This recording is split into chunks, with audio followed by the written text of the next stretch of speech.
ഹരി ഓം. ശ്രീമദ് ഭാഗവതം ഷഷ്ഠസ്കന്ധത്തിലെ 13-ാം അധ്യായം. ഓം നമോ ഭഗവതേ വാസുദേവായ. ഷഷ്ഠസ്കന്ധേ ത്രയോദശോധ്യായഃ. ശ്രീശുക ഉവാച. വൃത്രേഹതേ ത്രയോ ലോകാ വിനാ ശക്രേണ ദൂരിത സബാല ഹ്യഭവൻ സദ്യോ വിജ്വര നിർവൃതേന്ദ്രിയാഃ. ശ്രീശുകൻ ഇപ്രകാരം പറഞ്ഞു. വൃത്രാസുരവധം നിമിത്തം ബ്രഹ്മഹത്യയെ ഭയപ്പെട്ട് വെള്ളത്തിൽ പ്രവേശിച്ചിരുന്ന, അതായത് ബ്രഹ്മഹത്യാപാപം ചെയ്തല്ലോ, ആരെ വധിച്ചപ്പോഴാണ്? വിശ്വരൂപനെ. അപ്പോൾ ആ വെള്ളത്തിൽ, താമരയിൽ, ആ തണ്ടിനകത്ത് ഒളിച്ചിരിക്കുക.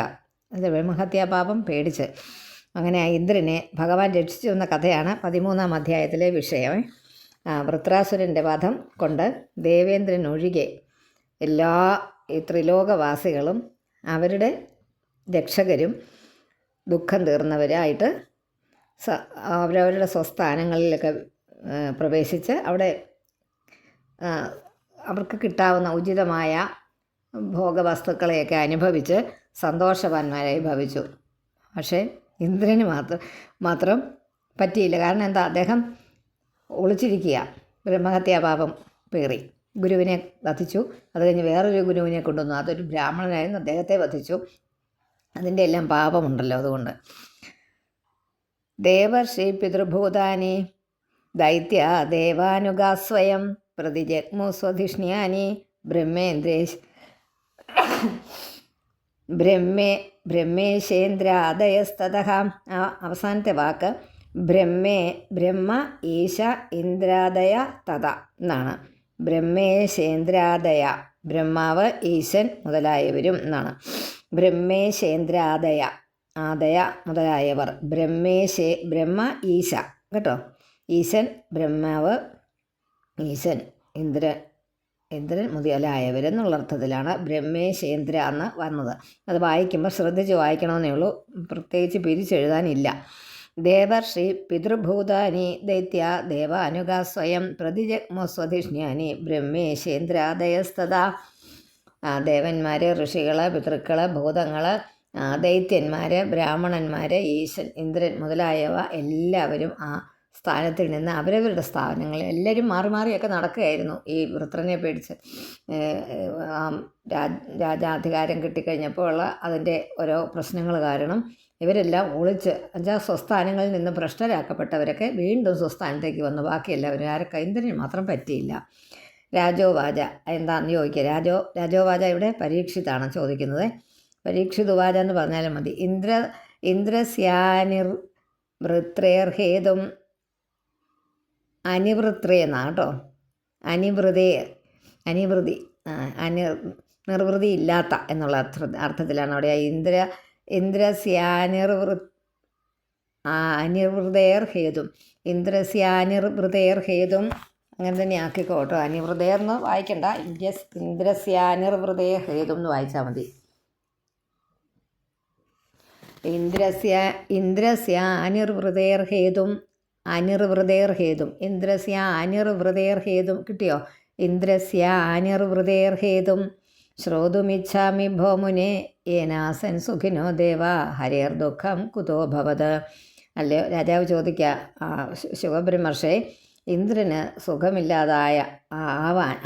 ആകാനായിട്ട് കാരണം എന്തെന്ന് അറിയാൻ എനിക്ക് ആഗ്രഹമുണ്ട്. ഇന്ദ്രൻ്റെ പരാക്രമ പ്രവൃത്തിയാൽ ദേവന്മാരെല്ലാം സുഖിച്ച് അവരുടെ ഭോഗങ്ങളൊക്കെ അനുഭവിച്ച് ഇരിക്കെ ഇന്ദ്രന് മാത്രം എന്താ ദുഃഖമുണ്ടാകും? ദേവന്മാർ ബാക്കിയുള്ളവരെല്ലാവരും സ്വസ്ഥാനങ്ങളിൽ ഇരുന്നെന്ന് പറഞ്ഞല്ലോ അങ്ങ്. ഇന്ദ്രന് മാത്രം എന്താ പ്രത്യേകിച്ച് ദുഃഖമുണ്ടാവാൻ കാരണം? അപ്പം ശുകൻ പറയുകയാണ്. ശ്രീശുക ഉവാച. വൃത്ര വിക്രമസംവിഘ്നാം. വൃത്ര കഴിഞ്ഞൊരു കോമ കേട്ടോ. വൃത്ര വിക്രമസംവിഘ്ന സർവേ ദേവാസഹർഷിഭികേ തത് വധായാർത്ഥയൻ ഇന്ദ്രം. തദ് വധായ, വാ എന്ന് വായിക്കണം അവിടെ. തദ് വധായ അർദ്ധയൻ ഇന്ദ്രം. തദ് വധായ അർദ്ധയൻ ഇന്ദ്രം. ഇന്ദ്രം എന്നങ്ങ് വായിക്കും. ഇന്ദ്രം എന്ന് വായിക്കാതെ ഇന്ദ്രം എന്ന് വായിക്കണം. ഇന്ദ്രനെ. തദ്വധ ഇന്ദ്രനോട് തദ്വധായ അർദ്ധയൻ ഇന്ദ്രം നൈച്ഛത് ഭീതോ ബൃഹത് വധാത്.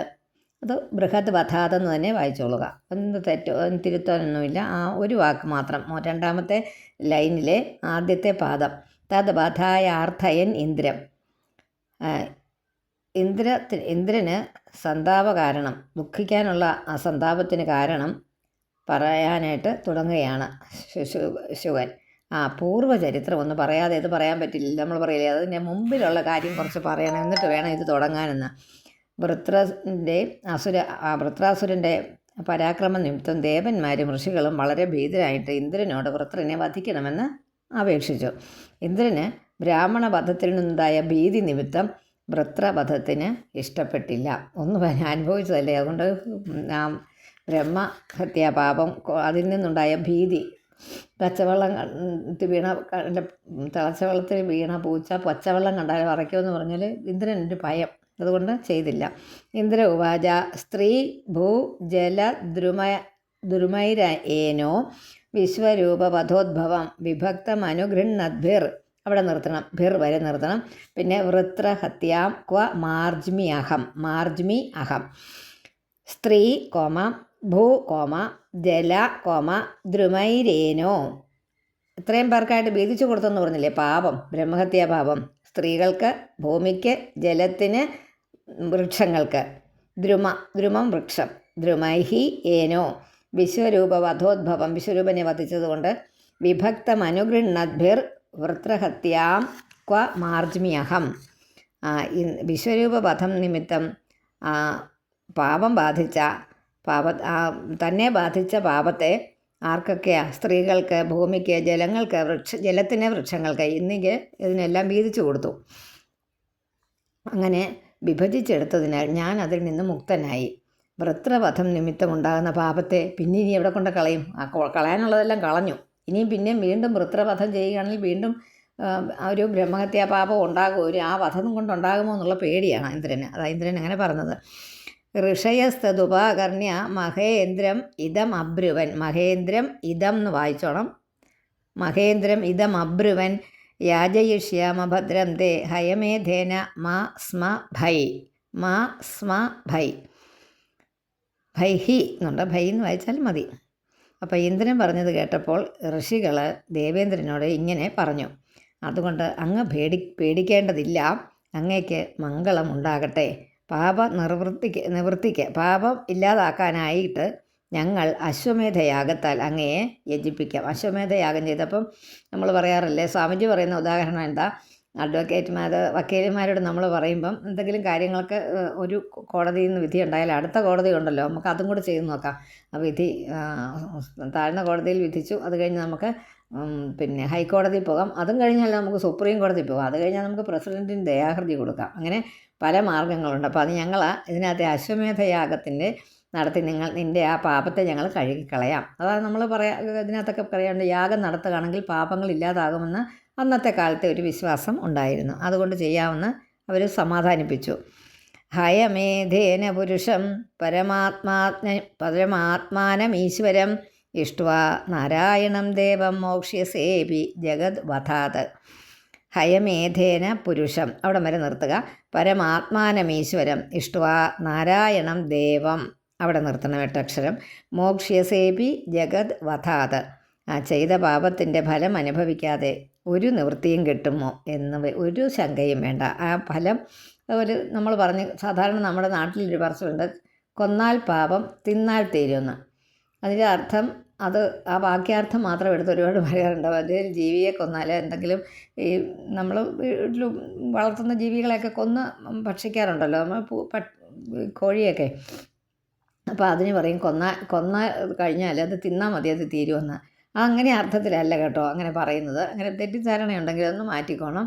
കൊന്നാൽ അതിനൊരു പാപമുണ്ട്. എന്ത് ജീവിയെ കൊന്നാലും പാപമുണ്ടാകും, അതൊരു ദോഷമാണ്. അത് നമുക്ക് അത് കാരണം ഒരു ജീവനെ നമ്മൾ ഇല്ലാതാക്കുക, അതിന് പാപമുണ്ടാകും. അത് തിന്നാൽ എന്ന് പറഞ്ഞാൽ എന്താ, അനുഭവിച്ചാൽ എന്നുള്ള അർത്ഥമേ ഉള്ളൂ. അപ്പോൾ അതിൻ്റെ പാപം നമ്മൾ അനുഭവിക്കേണ്ടി വരും, ഉറപ്പായിട്ടും അനുഭവിക്കേണ്ടി വരും. അത് എന്താണ്, അങ്ങനെയല്ലേ, നമ്മളെ കൊന്നാൽ നമ്മൾ പറയാറുണ്ട് മനുഷ്യരുടെയൊക്കെ കാര്യത്തിൽ, അയ്യോ അതവൻ അനുഭവിച്ചേ പോകുള്ളൂ. അതുപോലെ തന്നെയല്ലേ മൃഗങ്ങളും, അതിനും അതിൻ്റെ ഉള്ളിലുള്ള ആത്മാവില്ലാതാകുമ്പോഴാണല്ലോ അത് ചാകുന്നത്. അപ്പോൾ അത് ചാകാനുള്ള കാരണം ആരാണോ അവർക്ക് അത് അനുഭവിക്കണ്ടേ, അവരനുഭവിച്ചേ മതിയാവുള്ളൂ. അതുകൊണ്ട് തിന്നാൽ തീരുമെന്ന് പറഞ്ഞിട്ട് തിന്ന് തന്നെ തീരണം എന്ന് വെച്ചാൽ തീ തിന്ന് ദുഃഖം അനുഭവിച്ച് എന്നുള്ള വാക്ക് അർത്ഥം. ഹയമേധേന പുരുഷം പരമാത്മാനം ഈശ്വരം ഇഷ്ട്വാ നാരായണം ദേവം മോക്ഷ്യസേവി ജഗദ്വധാത്. ബ്രഹ്മ പിതൃഹ ഗോഘ്നോ മാതൃഹാചാര്യ ഖവാൻ ശ്വാദപുൽക്കസകോ വാപി ശുദ്ധ്യേരൻ യസ്യ കീർത്തനാത്. ബ്രഹ്മ പിതൃഹ ഗോഘ്നോ അവിടെ നിർത്തുക. മാതൃഹാചാര്യ ഖവാൻ മാതൃഹ ആചാര്യ അഖവാൻ മാതൃഹ ആചാര്യ ഗുരുവിനെ സംഹരിച്ചവൻ അഖവാൻ അഖവാൻ പാപമുള്ളവൻ സ്വാദ പുൽക്കസകോ വാപി ശുദ്ധ്യേരൻ യസ്യ കീർത്തനാത്. അതുപോലെ പുരാണ കാലത്ത് ഇങ്ങനൊരു കാര്യമുണ്ട്. പുരാതന കാലത്ത് ഇങ്ങനെയൊരു പ്രശ്നങ്ങളുണ്ട്. ബ്രഹ്മഹത്യ വലിയ പാപമാണ്. അതുപോലെ അതാണ് ബ്രാഹ്മണവധം, പിതൃവധം, പശുവിനെ വധിക്കുന്നത് പാപമാണ്. മാതൃവധം, ആചാര്യവധം ഇത് മുതലായ മഹാപാപമുള്ളവനും ശ്വാവിൻ്റെ മാംസം ഭക്ഷിക്കുന്നവനും, ശ്വാവം എന്ന് പറഞ്ഞാൽ പട്ടി, നമ്മുടെ നാട്ടിലത് ഭക്ഷണയോഗ്യമായിട്ടുള്ള സാധനമായിട്ട് കരുതുന്നില്ല, പക്ഷേ പല രാജ്യങ്ങളിലും അത് ഭക്ഷണയോഗ്യമാണ്. അത് ഭക്ഷിക്കുന്നവരെ ഒരു പാപികളായിട്ട് വെക്കുന്നുണ്ട്. ശ്വാവിൻ്റെ മാംസം ഭക്ഷിക്കുന്നവനും ചണ്ടാളനും കൂടി യാതൊരു ഭഗവാന്റെ നാമസങ്കീർത്തനം നിമിത്തം പാപ നിർമുക്തരായിട്ട് പരമശുദ്ധരായി ഭവിക്കും. ഭഗവാന്റെ നാമസങ്കീർത്തനം ചെയ്താൽ ഏതൊക്കെ പാപം ചെയ്തവനാണെങ്കിലും ആ പാപമെല്ലാം തീരും. തമശ്വമേധേന മഹാമഘേന ശ്രദ്ധാന്വിതോസ്മാഭിരനുഷ്ഠിതേന ഹത്വാപി സബ്രഹ്മചരാചരം ത്വം നലിപ്യസേ കിം ഖലനിഗ്രഹേണ. തം അശ്വമേധേന, തം എന്ന് വായിക്കണമേ, തം അശ്വമേധേന മഹാമഘേന, മഖം എന്ന് വെച്ചാൽ യാഗം, ശ്രദ്ധാന്വിതോസ്മാഭിർ അനുഷ്ഠിതേന ഹത്വാപി സബ്രഹ്മ ചരാചരം ത്വം ന ലിപ്യസേ കിം ഖല നിഗ്രഹേണ. അശ്വമേധത്തെക്കാൾ കേമമായിട്ടുള്ള യാഗം വേറെ ഒന്നുമില്ല. അതിനെ അനുഷ്ഠിക്കുന്നവരോ അനുഷ്ഠിപ്പിക്കുന്നവരോ ഒക്കെ ഞങ്ങൾ തന്നെയാണ്. അതുകൊണ്ട് മന്ത്രദോഷം, കർമ്മവിഘ്നം അങ്ങനെയുള്ള യാതൊന്നും ഉണ്ടാകുകയും ഞങ്ങൾ തന്നെയല്ലേ ചെയ്യുന്നത്. ഒരു പറഞ്ഞ് സമാധാനിപ്പിക്കുക. അങ്ങക്ക് വളരെ ശ്രദ്ധ മാത്രം ഉണ്ടായിരിക്കണം, അതേ ഉള്ളൂ. ബ്രാഹ്മണ സഹിതമായിരിക്കുന്ന ചരാചരത്തെ ഒന്നായിട്ട് സംഹരിച്ചാലും പാപം അങ്ങയെ ഒന്നും തൊടുകയില്ല. അത്രയ്ക്കും വിശിഷ്ടമായതാണ് അശ്വമേധയാഗം. ദുഷ്ടനായ വൃത്രൻ്റെ വധത്താൽ പാപമുണ്ടാകുകയില്ല എന്ന് തന്നെ പ്രത്യേകം പറഞ്ഞ് മനസ്സിലാക്കേണ്ടതില്ലല്ലോ എന്ന് പറയുക. ശ്രീശുക ഉവാച ഏവം സഞ്ചോദിതോ വിപ്രൈർ നിർത്തുക. മരുത്വാൻ അഹനത് രിപും, അഹനത് രിപും എന്ന് വായിക്കണം. ദ്രി എന്ന് എഴുതിയിട്ടുണ്ട്, എൻ്റെ പുസ്തകത്തിൽ ഒന്നിച്ച് എഴുതിയിരിക്കുന്നത് കൊണ്ട് ദ്രിപും എന്ന് എഴുതിയിരിക്കുന്നത്, അത് രിപും എന്നാണ്. അഹനത് എന്ന് വായിക്കണം. അപ്പോൾ വിപ്രൈർ മരുത്വാൻ അഹനത് രിപും ബ്രഹ്മഹത്യാഹതോ തസ്മിൻ ആസസാദ, പിന്നെ ആസസാദ വൃഷാ കപിം. ഒന്നുകൂടെ വായിക്കാം. ഏവം സഞ്ചോദിതോ വിപ്രൈർ, അവിടെ നിർത്തണം. മരുത്വാൻ അഹനത് രിപും ബ്രഹ്മഹത്യാഹതോ തസ്മിൻ ആസസാദ വൃഷാ കപിം. നിങ്ങളിത് ചെയ്യുമ്പോൾ ഇതങ്ങ് ആദ്യം അങ്ങ് തിരുത്തുക. വായിക്കുന്ന ബാക്കിയൊന്നും കേൾക്കണ്ട. അത് കഴിഞ്ഞ് അടുത്തതിന് വേണ്ടി നോക്കിയിരിക്കുക. ഞാൻ ഇച്ചിരി നേരം പറഞ്ഞു കഴിഞ്ഞിട്ടില്ലേ അടുത്ത ലൈൻ വായിക്കുന്നത്. അപ്പോൾ ആ തിരുത്തൽ മാത്രം അങ്ങ് തിരുത്തി വെക്കുക. എന്നിട്ട് പിന്നെ അർത്ഥം വായിച്ചത് പിന്നെ കേൾക്കണമെങ്കിൽ കേട്ടാൽ മതി. മഹർഷികാരെ ഈ തരത്തിൽ പറഞ്ഞ് ധൈര്യപ്പെടുത്തി. അതുകൊണ്ട് ഇന്ദ്രൻ ശത്രുവായ വൃത്രനെ വധിച്ചു. അതെല്ലാവരോട് പറഞ്ഞ് പ്രേരിപ്പിച്ച് അവനെ വധിച്ചപ്പോൾ ഇന്ദ്രനെ പിന്നെയും ബ്രഹ്മഹത്യ ബാധിച്ചു. തയേന്ദ്ര സ്മാസഹത്താപം അസഹത് സ്മ തയേന്ദ്ര സ്മാസഹത്താപം തയ ഇന്ദ്ര താപം അസഹത് സ്മ സഹിച്ചു. നിർവൃതിർനാമുമാവിശത് നിർവൃതി അമും ഉണ്ടോ? നിർവൃതിർനാ അമും ആവിശത് എന്നാണ് ആ വാക്ക്. നാ അമും കേട്ടോ. നിർവൃതിർനാം അമും. അതാണ് നാം ഉമാവിശത്. അമുമാവിശത് എന്ന അമുമാ അമും ആവിശത്. നിർവൃതിർന്ന അമുമാ അമും. നിർവൃതിർന്നാന്ന് വായിക്കുക. പിന്നെ അമും ആവിശതെന്ന് വായിക്കണം. അമും അമും ആവിശത് കേട്ടോ. തയേന്ദ്രസ്മാ സഹത്താപം അസഹത്താപം. തയേന്ദ്രസ്മാ സഹത്താപം നിർവൃതിർ നാമുമാവിശത്. കിട്ടിയില്ലേ? നാ അമുമാവിശത്. ഉമാവിശതല്ല, നാ അമുമാവിശത്. ഹ്രീമന്തം വാച്യതാം പ്രാപ്തം സുഖയന്തി അപി നോ ഗുണാം. ദേവാദികളുടെ എല്ലാം പിന്നെ ശല്യം കൊണ്ട് അവരെ അങ്ങ് പ്രേരണ കൊണ്ട് വധം ചെയ്തു. അതുകൊണ്ട് ഇന്ദ്രന് സന്താപം വീണ്ടും അനുഭവിച്ചു. അപ്പോൾ ഒക്കെ പ്രേരിപ്പിച്ചവരെ ആ സന്താപത്തെ പകുത്ത് എടുക്കാൻ ശക്തരായില്ല.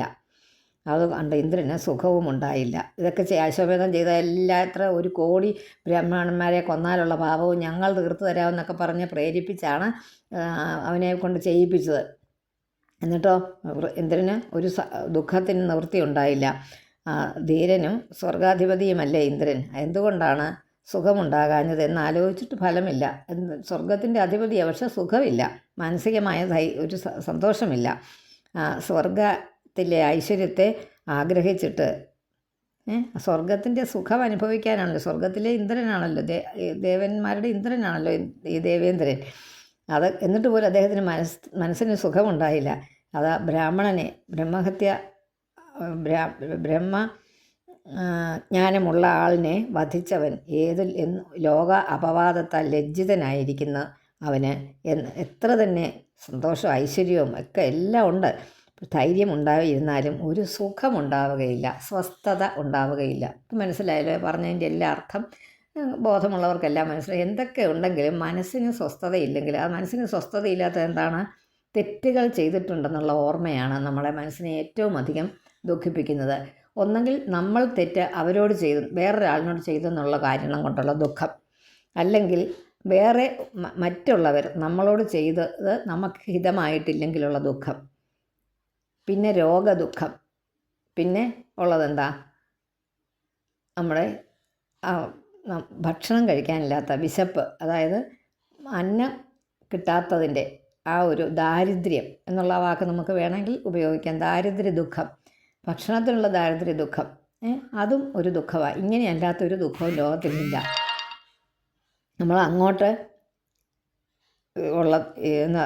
ഉള്ള ആഗ്രഹിച്ചിട്ട് കിട്ടാത്ത വരുന്നതുള്ള കൊണ്ടുള്ള ഐശ്വര്യമൊക്കെ ഉണ്ടെങ്കിലും സ്വസ്ഥതയില്ല. അതാണ് തെറ്റ് ചെയ്തിട്ടുണ്ടെന്ന് നമ്മുടെ മനസ്സിലുള്ള ഓർമ്മ ഉണ്ടെങ്കിൽ നമുക്ക് സന്തോഷം ഉണ്ടാകില്ല. നമ്മളോടാരെങ്കിലും, അതുകൊണ്ട് കേട്ടോ, നമ്മളോടാരെങ്കിലും നമുക്ക് ഹിതമല്ലാത്തത്, നമ്മൾക്ക് വേണ്ടപ്പെട്ടവർ നമ്മൾ വിചാരിക്കുന്നത് പോലെ പ്രവർത്തിച്ചില്ലെങ്കിൽ നമ്മൾ അർഹിക്കുന്നവരാണെന്ന് നമുക്ക് ഉത്തമ ബോധ്യമുണ്ട്. ഉദാഹരണത്തിന് പുത്രികൾ എന്നുള്ളത് നമുക്ക് വേണമെങ്കിൽ എടുക്കാം. നമ്മൾ വേണ്ടപ്പെട്ടവർ, നമ്മളെക്കൊണ്ട് ഉപകാരം ഉണ്ടായിട്ടുള്ളവർ, നമ്മൾ സ്നേഹിച്ചവരും തിരിച്ച് ഇങ്ങോട്ട് ചെയ്യാത്തത് കൊണ്ടുള്ള ദുഃഖം, പിന്നെ നമ്മൾ അങ്ങോട്ട് ചെയ്ത ദോഷങ്ങൾ നമ്മുടെ മനസ്സിനറിയാം, വേറെ ആർക്കും അറിയാമല്ലെങ്കിലും നമ്മൾ ചെയ്ത ഒരു തെറ്റ് ചെയ്തിട്ടുണ്ട്, നമ്മുടെ ബോധത്തിൽ, നമ്മുടെ ഉള്ളിൽ, നമ്മുടെ മനസാക്ഷിക്കറിയാം അത് തെറ്റാണ് ചെയ്തിരിക്കുന്നതെന്ന്. ആ ദുഃഖവും, അതൊരു ദുഃഖം, വലിയ ദുഃഖമാണ്, ആരോടും പറയാൻ പറ്റാത്ത ദുഃഖം. നമ്മളോട് ഇങ്ങോട്ട് ചെയ്യാതെ ഇരിക്കുന്നത് കൊണ്ട് നമുക്ക് ദുഃഖം ഉണ്ടാകും. നമ്മളൊരു ഒരാളിങ്ങനെ ചെയ്യുമായിരിക്കുമെന്ന് പ്രതീക്ഷിച്ചിട്ട് ചെയ്തില്ലെങ്കിൽ ദുഃഖമുണ്ടാകും. ആ ദുഃഖം നമുക്ക് മറ്റൊരാളിനോട് പറയാം, അല്ലേ? പക്ഷേ അതിലും കടുപ്പമാണ് നമ്മൾ ചെയ്ത തെറ്റ്, നമ്മൾ മാത്രം അറിഞ്ഞിരിക്കുന്നതായൊരു തെറ്റ് നമ്മൾ ചെയ്തിട്ടുണ്ടെങ്കിൽ അത് തുറന്നു പറയാൻ ആരോടും പറയാൻ പറ്റാതിരിക്കുന്ന ഒരു ദുഃഖം, അതൊരു വലിയ ദുഃഖം തന്നെയാണ്, സ്വസ്ഥതയില്ലാതെ. അതാ നമ്മുടെ മനസ്സ് വെളിയിൽ കാണുന്നവർക്കൊക്കെ എല്ലാം നല്ലതാണ്, പക്ഷെ നമുക്കത് അവരവനെ സംബന്ധിച്ച് അതൊരു വലിയ ദുഃഖമാണ്. എന്തൊക്കെ ഉണ്ടായാലും നമ്മളങ്ങ് മനസ്സ് തുറന്ന് നമുക്ക് സന്തോഷിക്കാൻ പറ്റില്ല. അതെന്ത് തന്നെ ആയിക്കോട്ടെ, നമുക്ക് വേറൊരാളോട് പറയാൻ പറ്റാത്തതായുള്ളൊരു തെറ്റ് നമ്മുടെ കയ്യിൽ നിന്ന് വന്നിട്ടുണ്ടെങ്കിൽ അത് നമുക്ക് എന്നും ദുഃഖമായിട്ട് തീരും. അത് ഒഴിവാക്കാൻ വേണമെങ്കിൽ. പിന്നെ അങ്ങനെ ദാരിദ്ര്യ ദുഃഖം, രോഗദുഃഖം, അങ്ങനത്തെ ഒക്കെ ദുഃഖങ്ങളെക്കുറിച്ച് പറഞ്ഞപ്പോൾ നമുക്കെല്ലാവരും നമ്മളങ്ങനെയുള്ളവരല്ലേ, അതുകൊണ്ട് അങ്ങനെ അത്രയും പറയേണ്ടി വന്നു കേട്ടോ. അപ്പോൾ ഐശ്വര്യം ഉണ്ടെങ്കിലും എല്ലാം ഉണ്ട്, പക്ഷേ കാണുന്നവർക്കൊക്കെ ഉണ്ട്, പക്ഷേ ഇന്ദ്രന് ഒരു സ്വസ്ഥതയില്ല. താം ദദർശാനുധാവന്തീം ചാണ്ടാളീം ഇവ രൂപിണീം ജരയാ വേപമാനാംഗീം യക്ഷ്മഗ്രസ്താമാസൃക്പടാം വിഗീര്യ പരിതാൻ കേശാൻ തിഷ്ഠ തിഷ്ഠേതി ഭാഷിണീം മീനഗന്ധ്യസുഗന്ധേന കുർവതീം മാർഗദൂഷണം. അതൊന്നുകൂടെ വായിക്കാമേ. താം ദദർശ അനുധാവന്തീം എന്നാണ് വാക്ക്. ചാണ്ടാളീം ഇവ രൂപിണീം ജരയാ വേപമാനാംഗീം യക്ഷ്മഗ്രസ്താം അസൃക്പടാം ആ വാക്കങ്ങനെയാണ്. പിന്നെ അടുത്തതിന് വിഗീര്യ പരിതാൻ കേശാൻ അവിടെ നിർത്തുക. തിഷ്ഠ തിഷ്ഠേതി ഭാഷിണി കേശാന് തിരുത്തണേ. അവിടെ തിരുത്തണില്ല, അവിടെ എഴുതണം. എന്നിട്ട് ആ പൂജ്യവും സേവും വെട്ടുക. പിന്നെ തിഷ്ഠ തിഷ്ഠേതി ഭാഷിണി മീനഗന്ധ്യസുഗന്ധേന കുർവതീം മാർഗദൂഷണം. അത് ബ്രഹ്മഹത്യയുടെ രൂപത്തെ വിവരിക്കുക. ജരയാൽ ശരീരാവയവങ്ങളെല്ലാം വിറച്ചുകൊണ്ടിരിക്കുന്ന ഒരു ചണ്ടാള സ്ത്രീയെ പോലെ ഇരിക്കുന്നു. ക്ഷയരോഗം ബാധിച്ചിട്ടുണ്ട്. പിന്നെ അതുപോലെ ധരിച്ചിരിക്കുന്ന വസ്ത്രത്തിലൊക്കെ രക്തം പുരണ്ടിരിക്കുന്നു. തലമുടിയൊക്കെ നരച്ചത്, ജരാനരകൾ വന്ന് അഴിഞ്ഞു കിടക്കുന്നുണ്ട്. ശരീരത്തിൽ വ്യാപിക്കുന്ന മത്സ്യഗന്ധമുള്ള ശ്വാസം, അതായത് ഉളുമ്പ് നാറ്റം. കാരണം പഴുപ്പൊക്കെ ശരീരത്തിൽ വന്നാൽ പിന്നെ ഒരു ഉളുമ്പ് മണമല്ലേ. അതിനാണ് മത്സ്യഗന്ധം. വായു നിമിത്തം വഴിയിൽ ദുർഗന്ധം വ്യാപിക്കും. നമ്മൾ നടക്കുമ്പോഴേ ഇതൊക്കെ ഏറ്റവും വലിയ പാപം ചെയ്തവർക്കുണ്ടാകുന്നതാണ്. നമ്മളൊക്കെ എന്തൊക്കെ ഈ ജന്മത്തിൽ ചെയ്തിട്ടില്ലെങ്കിലും മുൻജന്മത്തിൽ ചെയ്തിട്ടുണ്ടെങ്കിൽ ചിലപ്പോൾ അതിനെ അനുഭവിക്കേണ്ടി വരുവേ. അത് തീർന്നു പോകുന്നതാണെന്നങ്ങ് ഓർത്താൽ മതി. എന്തെങ്കിലും വന്നാൽ നമ്മൾ മനസ്സുകൊണ്ട്, ശരീരത്തിൻ്റെ വേദന തന്നെയാണ്, മനസ്സിൻ്റെ വേദന നമുക്ക് മാറ്റാൻ ഒരു വഴിയുണ്ട്. ഇത് മുൻജന്മത്തിലെ എന്തോ ഈ ജന്മം കൊണ്ട് തീർന്നു കിട്ടുമല്ലോ എന്ന് ഓർത്തോളുക. അങ്ങനെ ഇപ്രകാരമുള്ള ഒരു സ്ത്രീ രൂപത്തിലിരിക്കുന്ന ബ്രഹ്മഹത്യ, രൂപം സ്ത്രീയാണ്. കാരണം ആ പാപം ചെയ്തിരിക്കുന്നതായതുകൊണ്ട് സ്ത്രീ രൂപത്തിലിരിക്കുന്ന ബ്രഹ്മഹത്യ നിൽക്കുക എന്ന് പറഞ്ഞുകൊണ്ട് പിന്നാലെ പാഞ്ഞു വരുന്നു. അവിടെ നിൽക്കുന്ന ഇന്ദ്രൻ കണ്ടു. ഇന്ദ്രൻ അത്രയ്ക്ക് ആ ഭീകരമായ അവസ്ഥ കണ്ടു. ബ്രഹ്മഹത്യ ബാധിച്ചവനിൽ ഇവിടെ പറഞ്ഞ ലക്ഷണങ്ങൾ കാണപ്പെടുമെന്ന സാരം. അതുകൊണ്ടാണ് പറയുന്നത്. നമ്മുടെ ഇപ്പോൾ ആരോ പറയുന്നത് കേട്ടോ, സത്യമാണോന്ന് അറിഞ്ഞിട്ടില്ല. നമ്മുടെ മുഖ്യമന്ത്രിക്ക് ഇങ്ങനെ എന്തോ ഒരു പ്രശ്നമുണ്ട്, കാലിനൊക്കെ പഴുത്തിട്ടുണ്ട് അദ്ദേഹത്തിൻ്റെ. അതുകൊണ്ട് നടക്കുമ്പം ദുർഗന്ധം വരുമെന്ന് ഡോക്ടർമാരൊക്കെ അതിന് മരുന്നുകളൊക്കെ കൊടുത്തുനിന്ന് അടുത്ത നാളിൽ ഇതിനകത്ത് വായിച്ചതാണ്. സത്യമാണോയെന്നൊന്നും അറിഞ്ഞുകൂടാ. ഒരു പാപം ചെയ്താൽ അതിൻ്റെ ഒരു ഫലം നമ്മൾ അനുഭവിക്കണമെന്ന് പറയുന്നത്. അപ്പോൾ ആൾക്കാരെന്നെ അഴുക്ക് മണം വന്ന് മാറ്റി വിടുകയല്ലേ, അങ്ങനെ പറയുന്നത് കേട്ടു. പിന്നെ പ്രത്യക്ഷത്തിൽ എനിക്കൊരു അനുഭവമുണ്ട്. എൻ്റെ എല്ലാം ഞങ്ങളുടെ നാട്ടിലൊരു എന്തോ ഒരു പ്രൗഢിയായിട്ടുള്ള കുട്ടൻ എന്നായിരുന്നു അദ്ദേഹത്തിൻ്റെ പേര്. അദ്ദേഹത്തിൻ്റെ മാമ്പഴത്തിൽ നിന്നായിരുന്നു അവരുടെ വീട്ടുപേര്. പഴയ ഒരു ക്രിസ്ത്യൻ തറവാടാണ്. അവിടെ മാമ്പഴത്തിൽ കുട്ടൻ എന്നാണ് പറയുന്നത്. എൻ്റെയൊക്കെ ചെറുപ്പത്തിലുണ്ടായിരുന്ന ആൾ. അദ്ദേഹം ബസ്സിൽ കയറിയാൽ ഒരുപാട് ഗുണ്ടയായിരുന്നു അദ്ദേഹം. അന്നത്തെ കാലത്ത് കാളച്ചന്തയൊക്കെ ഉണ്ടായിരുന്ന കാളകളെയൊക്കെ കൊണ്ടുവരുന്നവരോട് കപ്പം പിരിക്കുമായിരുന്നു, ഇത്ര രൂപ തരണമെന്ന്. അപ്പം മൈതാനത്തോട്ട് കയറ്റി വിടണമെങ്കിൽ, ചന്ത മൈതാനത്തോട്ട് കയറ്റി വിടണമെങ്കിൽ അവിടെ നിന്ന് വഴക്ക് പിടിച്ചും ഗുണ്ടായുസം കാണിച്ചും പിടിച്ച് പറിച്ചും ഒക്കെ പൈസ ഉണ്ടാക്കുന്ന ആളായിരുന്നു. ഒക്കെ അതിൻ്റെ ഒന്നും ആവശ്യമുള്ള ആളല്ല, പക്ഷേ ഒരു തെമ്മാടിയായിട്ട് വളർന്ന് വന്നിരുന്ന ആളാണ്. ഞാൻ കാണുമ്പോഴൊക്കെ എൻ്റെ ചെറുപ്പത്തിൽ അദ്ദേഹം ഒരു വൃദ്ധനാണ്. പക്ഷേ അദ്ദേഹം ബസ്സിൽ കയറിയാൽ മീനിടം ആ ഭാഗത്തുള്ള വീടാണേ. അപ്പോൾ അദ്ദേഹം ബസ്സിൽ കയറിയാൽ എല്ലാവരും ഒഴിഞ്ഞു മാറും. കാരണം എന്താണ്, ഭയങ്കര മണമാണ് അദ്ദേഹത്തിൻ്റെ. എന്തോ കയ്യിലും കാലിലും ഒക്കെ മുറിവുകളുണ്ട്. അത് ഇപ്പം നമുക്കറിയാം ഷുഗറിൻ്റേത് കൊണ്ടായിരുന്നു. അന്നതത്ര അറിയാൻ നമുക്കും അറിയത്തില്ല, അദ്ദേഹത്തിനും അറിഞ്ഞു. കാരണം അദ്ദേഹത്തെ ഹോസ്പിറ്റലിലൊന്നും ആരും കയറ്റത്തില്ല. അത്രയ്ക്ക് ദുഷ്ടനായിരുന്നു. കാരണം ആ നല്ല പ്രായത്തിൽ മതിച്ച് മേളിച്ച് നടന്നപ്പോൾ ഇതൊന്നും ഓർത്തില്ല. രോഗഗ്രസ്തനാകുമെന്നൊന്നുമേ. രോഗം വന്നു കഴിഞ്ഞപ്പോൾ വീട്ടുകാരെല്ലാം ഉപേക്ഷിച്ചു. വിവാഹം കഴിച്ചിട്ടില്ല. വീട്ടുകാർ സ്വന്തം ബ്രദേഴ്സൊക്കെ അവരുടെ സഹോദരങ്ങളൊക്കെ ഉപേക്ഷിച്ചു. പിന്നെ ഇങ്ങനെ ഈ ചന്തയിൽ ചെന്ന് നിൽക്കും. ആ പഴയ ഗാംഭീര്യമൊന്നും ഇല്ലാത്തതുകൊണ്ട് ആരും ഒന്നും മൈൻഡ് ചെയ്യത്തില്ല. പിന്നെ ചിലർ പാവം തോന്നി എന്തെങ്കിലും ഭക്ഷണം കഴിക്കാനുള്ളത് പൈസ ആയിട്ട് കൊടുക്കും. എന്നിട്ട് ഭക്ഷണം കഴിക്കും. ഈ വണ്ടിയെ കയറിയ പൈസ ഒന്നും എടുക്കത്തില്ല. പിന്നെ വണ്ടിക്കാരവിടെ കൊണ്ടേ ഇറക്കും. ആ വീടിൻ്റെ വാതിക്കലെ തന്നെ ഇറക്കും. അതിനകത്തൊരു ചെറിയ ഒരു കുടില് പോലെ ഉണ്ടാക്കിയിട്ടുണ്ട് വീടിനോടനുബന്ധിച്ച്. അവിടെ അദ്ദേഹത്തെ കിടത്തുന്നത്. സഹോദരനാണ് വീട്. ആ സഹോദരൻ്റെ വീടിനടുത്ത് ഞാനിപ്പോൾ ഈ വായിച്ചപ്പോഴും ഇതിനെക്കുറിച്ച് വിശദീകരിച്ചപ്പോഴും അറിഞ്ഞ കാര്യം പറഞ്ഞു പോയതാണ്. അങ്ങനെ അകൽത്തി വിടും. അത് അങ്ങനെയൊക്കെ ഉണ്ടാകുന്നത് ബ്രഹ്മഹത്യ, അതായത് ഇതുപോലത്തെ പാപം ചെയ്തവർക്കാണ് എന്ന് നമ്മൾ മനസ്സിലാക്കുക എന്നാണ്. അപ്പോൾ അദ്ദേഹം ഒത്തിരി പാപം ചെയ്തിട്ടുണ്ട്, അതിനെ അനുഭവിക്കണ്ടേ ഈ ജന്മത്തിൽ.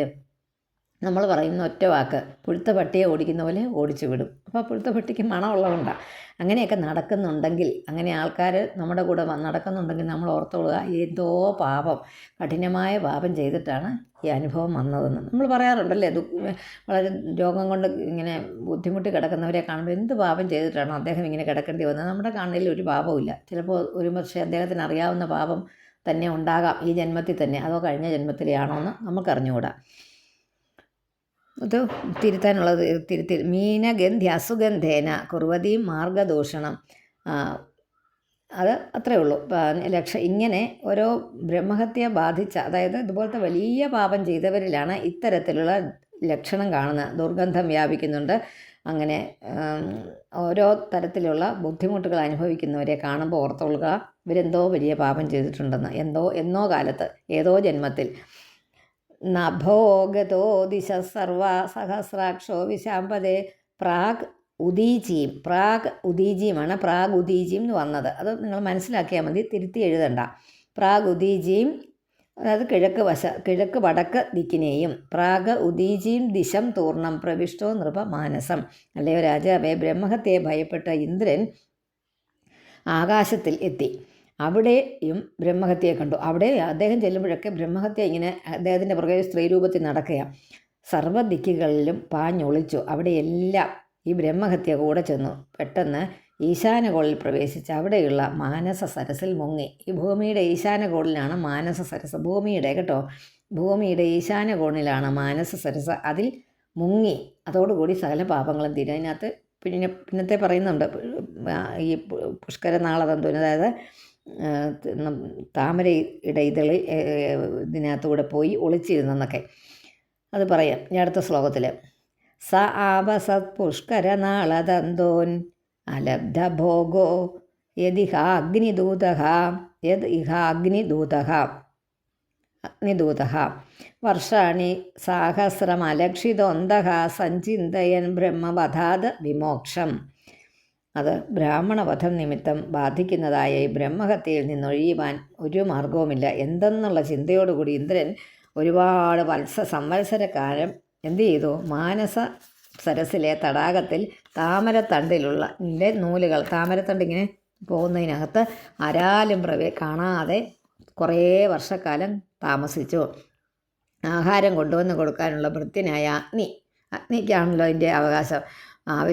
അത് പ്രവേശിക്കാൻ തരമില്ലാത്ത സ്ഥാനമായതുകൊണ്ട്, ഇത് വെള്ളത്തിനകത്തായതുകൊണ്ട് അഗ്നിക്ക് പ്രവേശിക്കാൻ സ്ഥാനമില്ലാത്തതായതുകൊണ്ട് ഭക്ഷണം കൂടി 1000 വർഷക്കാലം ലഭിച്ചില്ല ഇന്ദ്രന്.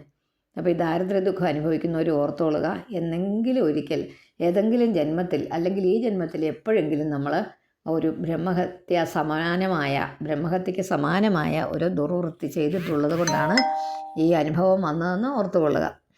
താവത്രിണാകം നഹുഷശാസാത് വിദ്യാതപോ യോഗബലാനുഭാവഃ സ സമ്പദൈശ്വര്യമദാന്ധബുദ്ധിർ നീതസ്ഥിരശ്ചാം ഗതിം ഇന്ദ്രപജ്ഞ. നീതഃ തിരശ്ചാമാണ്, നീതസ്ഥിരശ്ചാമായത് അങ്ങനെ തന്നെ വായിച്ചാൽ മതി. താവത് തൃണാകം നഹുഷ ശശാസ വിദ്യാ തപോ യോഗബലാനുഭാവഃ സ സമ്പദൈശ്വര്യ മദാന്ധബുദ്ധിർ നീത സ്ഥിരശ്ചാം ഗതിം ഇന്ദ്രപജ്ഞ. ഇന്ദ്രൻ മാനസ സരസിൽ താമരത്തണ്ടിൽ ഒളിഞ്ഞിരിക്കുന്ന ആ സമയത്ത് വ്രത ഉപവാസാദികൾ, ബുദ്ധിയുടെ സൂക്ഷ്മ വിചാരശക്തി, അതുപോലെ ശരീരത്തിൻ്റെ ബലം ഒക്കെ കൂടിയ നഹുഷൻ എന്ന രാജാവ് ആ സമയത്ത് നഹുഷനാണ് സ്വർഗം പരിപാലിച്ചത്. ഈ ഇന്ദ്രൻ്റെ അജ്ഞാതവാസ സമയത്ത് സ്വർഗലോകം ഭരിച്ചത് നഹുഷൻ എന്നയാളാണ്. ആ ഇന്ദ്രൻ്റെ ആഗമനത്തിൽ സ്വർഗം പിന്നെ എങ്ങനെ ഇന്ദ്രന് കിട്ടിയെന്ന് ഉള്ള ആകാംക്ഷയ്ക്ക് സമാധാനമായിട്ട് പറയുക. സമ്പത്തും ഐശ്വര്യവും ഒരുപാട് വന്നാൽ അഹങ്കാര നിമിത്തം വിവേകം, വിചാരം, ശക്തി മുതലായവ ഇല്ലാതെ വന്നാൽ, അതുകൊണ്ട് ഇന്ദ്രാണി, അതായത് ഇന്ദ്രൻ്റെ പത്നി ഉപായത്താൽ നഹുഷനെ തിര്യക് യോനിയിൽ പ്രവേശിപ്പിച്ചു. തിര്യക്കെന്ന് പറഞ്ഞാൽ ലംബമായി നിൽക്കുന്ന നാൽക്കാലികളിൽ പ്രവേശിപ്പിച്ചു. സ്വർഗ ഇന്ദ്രന് തന്നെ വീണ്ടും ലഭിച്ചു. അതിൻ്റെ കാരണം എങ്ങനെ ഈ തരത്തിലാണെന്ന് പറയപ്പെടുന്നു. നഹുഷൻ, കഥയും കൂടെ പറയാം. നഹുഷൻ സ്വർഗം പരിപാലിക്കുന്ന സമയത്ത് ഇന്ദ്രാണിയോട്, അതായത് ഇന്ദ്രൻ്റെ ഭാര്യയോട് നഹുഷൻ ഇന്ദ്രാണിയിൽ ഒരു സ്വല്പം ഒരു നോട്ടം ഉണ്ടായിരുന്നു. ഞാൻ ഇന്ദ്രനാണല്ലോ ഇപ്പം, അപ്പോൾ എന്നെ സ്വീകരിക്കേണ്ടത്, നീ ഇത് സ്വീകരിക്കണം. ഇന്ദ്രനായ ആളിൻ്റെ പത്നിയാണ് നീ. ആരാണോ ഇന്ദ്രൻ ആ ആളിൻ്റെ പത്നിയാണ് നീ. ഇപ്പം ഞാനാണ് ഇന്ദ്രൻ, സ്വർഗം ഭരിക്കുന്നത് ഞാനാണ്. ആ സ്വർഗത്തിൻ്റെ ഭരണാധിപൻ ആരാണ്? ഇന്ദ്രനാണ്. ദേവന്മാരുടെ ഇന്ദ്രനായിട്ട് ഇപ്പം ഞാനിരിക്കുക, അപ്പം നീ എൻ്റെ ഭാര്യയായിട്ട് ഇവിടെ ഇരിക്കാൻ. അപ്പോൾ ഇന്ദ്രാണി എന്ത് പറഞ്ഞു? ഒരു ഒരു ഇത് വെച്ചു, കരാറ് വെച്ചു. ഞാൻ ഇന്ദ്രാണി ഈ വിവരം ബൃഹസ്പതിയെ അറിയിച്ചു. അതായത് പഴയ ഗുരുവായ ബൃഹസ്പതിയെ ഗുരുവിനെ അധിക്ഷേപിച്ചതിലുണ്ടായ കുഴപ്പമാണ് ഈ വന്നത് മുഴുവനും. എത്ര നാളായി നമ്മളിത് പറയാൻ തുടങ്ങിയിട്ട്. ആ ബൃഹസ്പതി വന്നപ്പോൾ ഒന്ന് എഴുന്നേറ്റ് ആദരിച്ചില്ല എന്നുള്ള ഒരൊറ്റ കാരണം കൊണ്ടാണ് ഈ പാപങ്ങൾ മുഴുവനും ഉണ്ടായത്. 3 അധ്യായമായിട്ട് പാപങ്ങൾ പറഞ്ഞുകൊണ്ടിരിക്കുക. അടുത്ത അധ്യായത്തിലും കൂടി ഉണ്ട് അത് തീരാൻ. അപ്പോൾ നമ്മൾ ആലോചിച്ച് നോക്കുക, ഗുരു ശാപം കൊണ്ടുണ്ടാകുന്ന പ്രശ്നങ്ങൾ അത് ഒരിക്കലും ഗുരു എന്ന് പറഞ്ഞാൽ നമ്മൾ പറയുന്നത് നമ്മളെ എന്തെങ്കിലും പഠിപ്പിക്കുന്ന അത് മാത്രമല്ല. നമുക്ക് നമ്മുടെ അച്ഛനമ്മമാർ, നമ്മളെക്കാൾ മൂത്തവർ നമുക്ക് വേണ്ടി ഒരുപാട് എന്തെങ്കിലും തരത്തിൽ മാനസികമായിട്ടോ ശാരീരികമായിട്ടോ ബുദ്ധിപരമായിട്ടോ നമുക്ക് എന്തെങ്കിലും അറിവ്, ഏത് കാര്യങ്ങൾ, അല്ലെങ്കിൽ നമ്മളെ എന്തെങ്കിലും കാര്യങ്ങളിൽ നമുക്കതുപോലെ സഹായം ചെയ്തവർ ഒക്കെ ഗുരുക്കന്മാരായിട്ട് കരുതുക. അപ്പോൾ അവരുടെയൊക്കെ ശാപമുണ്ടല്ലോ, അതൊന്നും മാറത്തില്ല, മാറ്റപ്പെടില്ല. നമ്മളെ അന്നദാതാക്കൾ, അതായത് നമുക്ക് വേണ്ടിയിട്ട് ചിലപ്പോൾ നമ്മൾ ജോലി ചെയ്തിടത്തെ സ്ഥാപനത്തിലെ ആളായിരിക്കാം ഒരു പക്ഷേ. അങ്ങനെയുള്ളവരുടെയൊക്കെ ശാപമുണ്ടല്ലോ, അതൊന്നും വെച്ചിട്ടുണ്ടെങ്കിൽ അത് എന്നെങ്കിലും ഒരിക്കൽ അത് അനുഭവിച്ചേ മതിയാകൂ.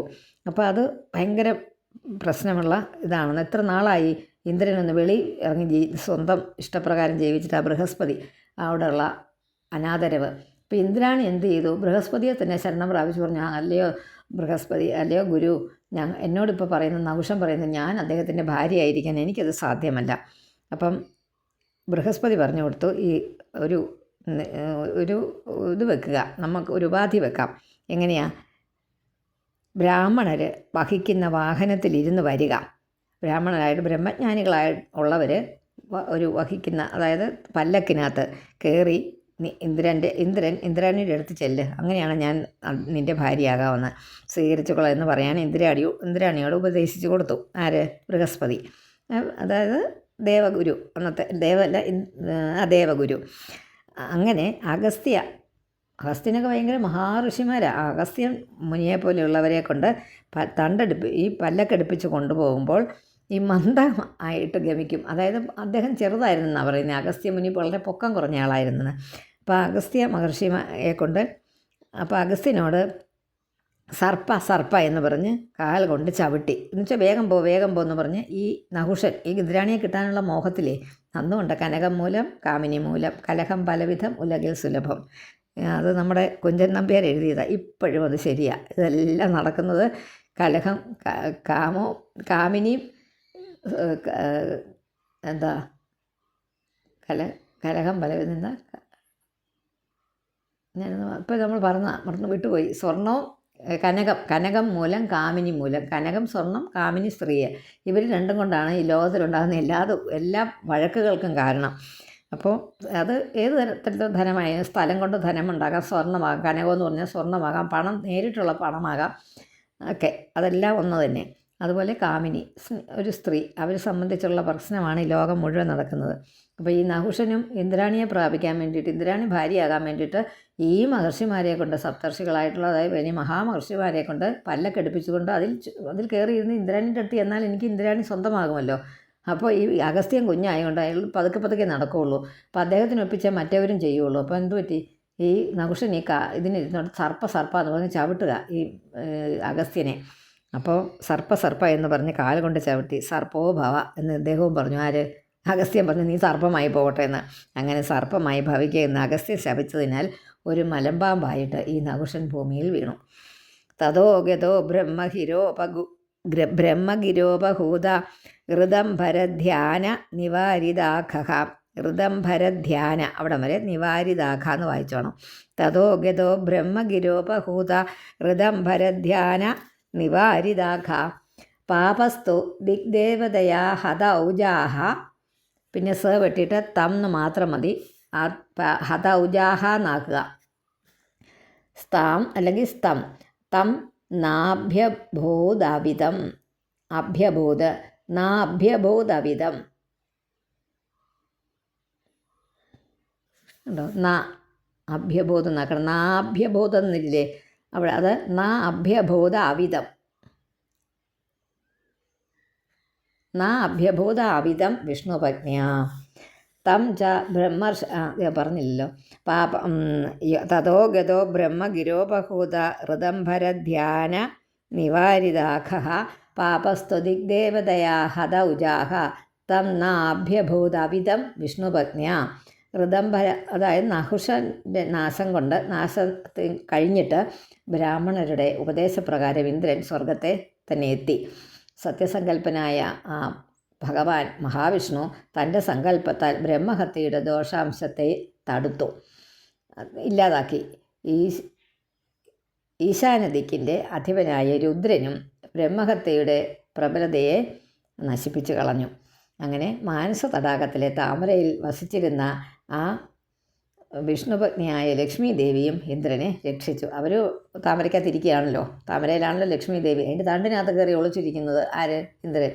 അപ്പം ദേവിയുടെയും കൂടെ അനുഗ്രഹം കൊണ്ട് ഇന്ദ്രൻ രക്ഷപ്പെട്ടു. അതുകൊണ്ട് മാനസ തടാകത്തിൽ നിന്ന് സ്വർഗത്തിലേക്ക് വന്ന ഇന്ദ്രനെ ദ്രോഹിക്കുവാൻ ബ്രഹ്മഹത്യയ്ക്ക് ശക്തി ഉണ്ടായില്ല. മാനസ സരസിൽ മുങ്ങിത്താണത് കൊണ്ട് ഇന്ദ്രന് ബ്രഹ്മഹത്യാപാപം ഇല്ലാതായി. ആണ് മാനസ സരസിൻ്റെ പ്രത്യേകത. കൈലാസ പർവ്വതത്തിൻ്റെ ചുറ്റിനും ഉള്ള ഒരു തടാകമാണ് അത്. അവിടെ നല്ല തെളിഞ്ഞ വെള്ളമാണ്, നല്ല സുന്ദരമായ വെള്ളം. അത് നമ്മൾ ഈ ഫോട്ടോയിലൊക്കെ കണ്ടിട്ടുണ്ടല്ലോ. നല്ല മാനസ സരോവരം എന്ന് പറയുന്നത്, മാനസ സരോവരം അത്ര ശുദ്ധമായ ഒരു ഇതാണ്, പ്രതിഭാസം തന്നെയാണെന്നാണ് പറയുന്നത് അവിടെ കണ്ടിട്ടുള്ളവർ. കൈലാസത്തിൻ്റെ കൈലാസ പർവ്വതം മുകളിലാണ്, അതിന് താഴ്ഭാഗത്താണ് ഒരു, ശരിക്കും പറഞ്ഞാൽ ഒരു വലിയ തടാകം എന്ന് പറഞ്ഞാൽ നമുക്ക് കാണുന്ന ദിക്കിലേ ഉള്ളൂ. ഇതൊരു കായൽ പോലെ കിടക്കുന്ന സ്ഥലമാണ്. ഒന്ന് ആലോചിച്ച് നോക്കിക്കേ, വെള്ളം അവിടെ ഉറഞ്ഞ് കട്ടിയാകുന്നില്ല, വെള്ളമായിട്ട് തന്നെ കിടക്കുന്നു. അതൊരു അത്ഭുതമല്ലേ? ഹിമാലയത്തിൻ്റെ ബാക്കിയുള്ള സ്ഥലങ്ങളിൽ, കൈലാസത്തിന് ചുറ്റിനുമുള്ള സ്ഥലങ്ങൾ മുഴുവൻ മണ്ണ് ഐസ് കട്ട പോലെ ആയാലും ആ മാനസ തടാകത്തിലെ, മാനസ സരോവരത്തിലെ വെള്ളം ഒരിക്കലും ഐസായിട്ട് മാറുന്നില്ല. അത് മാത്രം നീല കളറിലാണ് കിടക്കുന്നത്. കണ്ടവർ പറഞ്ഞ കാര്യം അതുപോലെ പറയുന്നതാണ്. ഞാൻ കണ്ടിട്ടില്ല, പക്ഷേ കണ്ടവരുണ്ട്. അപ്പോൾ അവർക്ക് അത് അനുഭവവേദ്യമാണ്. അവിടെ കുളിക്കാം, നല്ല തണുപ്പുള്ള വെള്ളമാണെന്നേ ഉള്ളൂ, പക്ഷെ കുളിക്കാൻ മാത്രം അത് അവിടെ വേറെ എല്ലാം, അവിടെ പുല്ല് വരെ ഐസ് കട്ട പോലെ ഇരിക്കുന്നത്. പുല്ല് ഒന്നും ഉണ്ടാകത്തില്ല ഇവിടെ, ഒന്നും അത്രയ്ക്ക് തണുപ്പല്ലേ, അതുകൊണ്ട് ഒന്നും ഉണ്ടാകത്തില്ല. ഇങ്ങനെ അവിടുത്തെ പൊടികളെന്ന് പറഞ്ഞാൽ ഇവിടെ എല്ലാം ഐസ് കട്ട നരുന്ന പോലെ ആയിരിക്കുന്നതെന്നാണ് പറയുന്നത്. പക്ഷേ ഈ തടാകത്തിലെ വെള്ളം മാത്രം ഐസാകുന്നില്ല. അതെന്തോ ഒരു പ്രതിഭാസമാണ്. ചൂടുമില്ല തണുപ്പുമില്ല. ആ വെള്ളത്തിന് തണുപ്പുണ്ട്, പക്ഷേ ചൂടില്ല. അതിൻ്റെ ഒരു രഹസ്യം എന്താണെന്ന് അതിൽ വെള്ളം ഐസാകാത്തതിൻ്റെ രഹസ്യം എന്താണെന്ന് ആർക്കും അറിഞ്ഞുകൂടാ. ഹരി ഓം. അപ്പോൾ ബ്രഹ്മഹത്യ തിരിച്ചുപോയി. കാരണം മാനസ സരത്തിലെ വെള്ളത്തിൽ കുളിച്ചു വന്നുകൊണ്ട് ശ്രീ മഹാലക്ഷ്മിയുടെ ഇരിപ്പിടമായ താമരയുടെ തണ്ടിനകത്ത് ഇരുന്നത് കൊണ്ട് മഹാവിഷ്ണുവിൻ്റെ അനുഗ്രഹത്താലും ഇന്ദ്രന് ബ്രഹ്മഹത്യാപാപം പൂർണ്ണമായിട്ട് ഇല്ലാതായി. തം ച ബ്രഹ്മർഷയോഭ്യത്യാഹയമേധേന ഭാരത യഥാവത് ദീക്ഷയാൻ ചക്രു പുരുഷാരാധനേന ഒന്നുമില്ല അതിനകത്ത് പിരിക്കാനായിട്ട്. ഭരതകുലത്തിൽ ജനിച്ച രാജപുങ്കവ പറഞ്ഞു തീർക്കുക. ബ്രഹ്മർഷികൾ ഇന്ദ്രനെ എതിരേറ്റു. എന്നിട്ട് ശ്രീഹരിയുടെ പൂജാപ്രധാനമായിരിക്കുന്ന അശ്വമേധത്താൽ വിധിപ്രകാരം അത് യജ്ഞം നടത്തി. അശ്വമേധം നടത്താമെന്ന് അവർ പറഞ്ഞിരുന്നാണല്ലോ ദേവന്മാർ, അതുകൊണ്ട് അതും ചെയ്തു. അധേജ്യമാനേ പുരുഷേ സർവദേവമയാത്മനി അശ്വമേധേ മഹേന്ദ്രേണ വിദതേ ബ്രഹ്മവാദിഭിः. അധേജ്യമാനേ പുരുഷേ സർവദേവമയാത്മനി അശ്വമേധേ മഹേന്ദ്രേണ വിദതേ ബ്രഹ്മവാദിഭിः. സ വൈ ത്വാഷ്ട്രവധോ ഭൂയാൻ അഭി പാപചയോ നൃപ നീതസ്തേനൈവ ശൂന്യായ നിഹാര ഇവ ഭാനുന. സവൈ ത്വാഷ്ട്രവധോ ഭൂയാൻ നാക്കുക, പിന്നെ ഞാ വെട്ടിയിട്ട് അഭി നാക്കുക, ഭൂയാൻ കൊണ്ട് നിർത്തുക 8 അക്ഷരം. അഭി പാപചയോ നൃപ നീതസ്തേനൈവ ശൂന്യായ നിഹാര ഇവ ഭാനുന. മന്ത്രജ്ഞന്മാരായ ബ്രാഹ്മണർ വളരെ ഗംഭീരമായിട്ട് നടത്തിയ, വേണ്ട പോലെ വിസ്തരിച്ച് നടത്തിയ അശ്വമേധത്തിൽ ഇന്ദ്രൻ സർവ ദേവസ്വരൂപൻ, എല്ലാ ദേവന്മാർക്കും ദേവനായ ആ മഹാവിഷ്ണുവിനെ ആരാധിച്ചു. അപ്പോൾ വൃത്രാസുരവധം കൊണ്ടുണ്ടായ പാപം എല്ലാം അത്രയും അധികരിച്ചത് ഇരുന്നതായിരുന്നുവെങ്കിലും അതിനെ മറച്ചു. എങ്ങനെയാണെന്നൊരു ഉദാഹരണം പറയുന്നത്, നീഹാരമിവ ഭാസ്കര ഭാനുന, ഭാസ്കരൻ സൂര്യൻ എങ്ങനെ മൂടൽ മഞ്ഞിനെ മാറ്റി നിർത്തുന്നുവോ അതുപോലെ സൂര്യൻ മഞ്ഞിനെ എന്ന പോലെ ഹരി ഈ പാപത്തെ മുഴുവൻ ഭഗവാൻ മഹാവിഷ്ണു ഈ പാപത്തെ മുഴുവനും ഇല്ലാതാക്കി. സവാജിമേധേന യഥോദിതേന വിതായമാനേന മരീചിമിശ്രൈഃ ഇഷ്ട്വാധിയജ്ഞം പുരുഷം പുരാണം നാക്കുക. പിന്നെ ഇന്ദ്രോ നാക്കുക. മീ എന്നുള്ളത് ഇന്ദ്രോ മഹാനാസ വിധൂതപാപക. അവിടെ തിരുത്താനായിട്ട് പിരിക്കാനായിട്ടുള്ളത് ഇഷ്ട്വാധിയജ്ഞം പുരുഷം പുരാണം എന്ന് എഴുതുക. എന്നിട്ട് ഇപ്പുറത്ത് ഇന്ദ്രോ നാക്കുക. അത് മാത്രമേ ഉള്ളൂ. മരീചി വാജിമേധേന യഥോദിതേന വിതായമാനേന മരീചി മിശ്രൈഹി. മരീചി മുതലായ വലിയ മഹാബ്രാഹ്മണരാൽ വിധിപ്രകാരം നടത്തപ്പെട്ട അശ്വമേധത്തിൽ യാഗാദി കർമ്മങ്ങളെയൊക്കെ ഉറപ്പിച്ച് മഹാപുരുഷനായ നാരായണനെ ആരാധിച്ചതുകൊണ്ട് ഇന്ദ്രൻ പാപ നിർമുക്തനായിട്ട് അതുപോലെ തന്നെ പൂജ്യനും പൂജിക്കത്തക്കവനുമായിട്ട് ഭവിച്ചു. ഇതം മഹാജ്ഞാനമശേഷപാപ്മനാം പ്രക്ഷാളനം തീർത്ഥപദാനുകീർത്തനം ഭക്തിയുശ്രയം ഭക്തജനാനുവർണ്ണനം മഹേന്ദ്രമോക്ഷം വിജയം മരുത്വതാ പഠേയുരാഖ്യാനമിതം സദാ ബുധാഃ ശൃണ്വന്ത്യഥോ പർവണീന്ദ്രിയം ധന്യം യശസ്യം നിഖിലാഖമോചനം രിപുഞ്ജയം സ്വസ്ത്യയനം തഥായുഷം. ഇതം മഹാജ്ഞാനമശേഷപാപ്മനാം പ്രക്ഷാളനം തീർത്ഥപദാനുകീർത്തനം ഭക്തിയുശ്രയം ഭക്തജനാനുവർണ്ണനം മഹേന്ദ്രമോക്ഷം വിജയം മരുത്വതാം. അവിടെ പിരിക്കാനൊന്നുമില്ല. പഠേയുരാഖ്യാനമിതം സദാ ബുധാഃ ശൃണ്വന്ത്യഥോ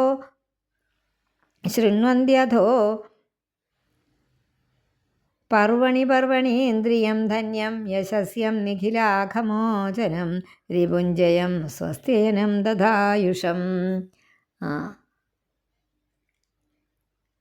അതെപ്പോഴും